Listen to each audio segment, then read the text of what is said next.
ഒരു വലിയ മാളിൽ പോകണം എന്നവരാണ്. എപ്പോഴും മില്ലേനിയം മാളിലാണ് പോക്ക്. അപ്പോൾ പൂനെയിലുള്ള ഒരു മാളിൽ പോകണം എന്ന് ആഗ്രഹം. അപ്പോൾ ഞാൻ മാള് വെച്ച് പിടിച്ചു. നമ്മളെ ഗണപതിനെ കണ്ടോ? ബിർള ഗ്രൂപ്പ് ഉണ്ടാക്കിയ ഗണപതിയാണിത്. അപ്പോൾ വെറൈറ്റി ആയിക്കോട്ടെ എന്ന് വിചാരിച്ചു. മെട്രോ കയറി, മെട്രോന്ന് ഓട്ടോ കയറി, പൂനെ വിത്ത് ഓട്ടോ. നല്ല കോമ്പിനേഷനാണ് കേട്ടോ. പക്ഷെ പൂനെയിൽ ഓട്ടോ ചേട്ടന്മാരുള്ള യൂബറിൽ നമ്മളെ കോഴിക്കോട് ഓട്ടോ ചേട്ടന്മാർ പോലെ കറക്റ്റ് പൈസ എടുക്കുന്നു. ഊബറിലാണ്.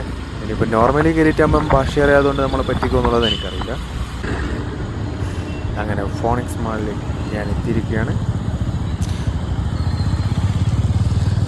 അത്യാവശ്യം വലിയ മാള്, ഉള്ളെല്ലാം അടിപൊളിയാണ്.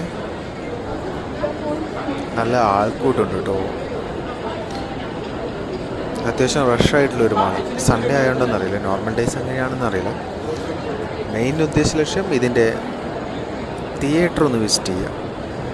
എന്താണ് ഇവിടുത്തെ പരിപാടി? അടുത്ത ലാലേട്ടൻ പടം വരുമ്പോൾ ഇവിടെ വന്ന് കാണണോ, അതോ മില്ലേനിയം മാളിൽ നിന്ന് തന്നെ കണ്ടാൽ മതിയോ? പിന്നെ കുറച്ച് ഫ്രീ ടൈം ഉണ്ടേ, അതെങ്ങനെയെങ്കിലും സ്പെൻഡ് ചെയ്ത് തീർക്കണം. തിയേറ്റർ ഏതാണ് നില എൻ്റർടൈൻമെൻറ്റ്.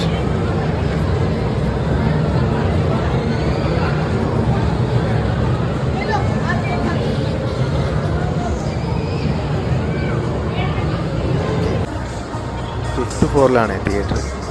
അപ്പോൾ തിയേറ്റർ പോകുന്നതിൻ്റെ ഇടയിൽ ഒരു ഫൺ സിറ്റി കുടിക്കുന്നുണ്ട്. അപ്പോൾ സ്പോർട്ട് ബാർ ഉണ്ട് ഇവിടെ. അതായത് നമ്മൾ കളിക്കുക, ജയിച്ചു കഴിഞ്ഞാൽ നമുക്ക് ബിയറോ സ്നാക്സോ അങ്ങനെയൊന്നും കിട്ടുന്നു. പക്ഷെ കാർഡില്ലാത്തതുകൊണ്ട് എനിക്ക് കളിക്കാൻ പറ്റില്ല. അപ്പോൾ കാർഡിന് വലിയ വയസ്സുണ്ട്, ഞാൻ അത് എടുക്കാൻ കണ്ടിന്യൂസ് ഇത്രയും ദൂരം പോയി നമുക്ക് അവിടെ നിന്ന് കളിക്കാൻ വേണ്ടി പറ്റില്ലല്ലോ.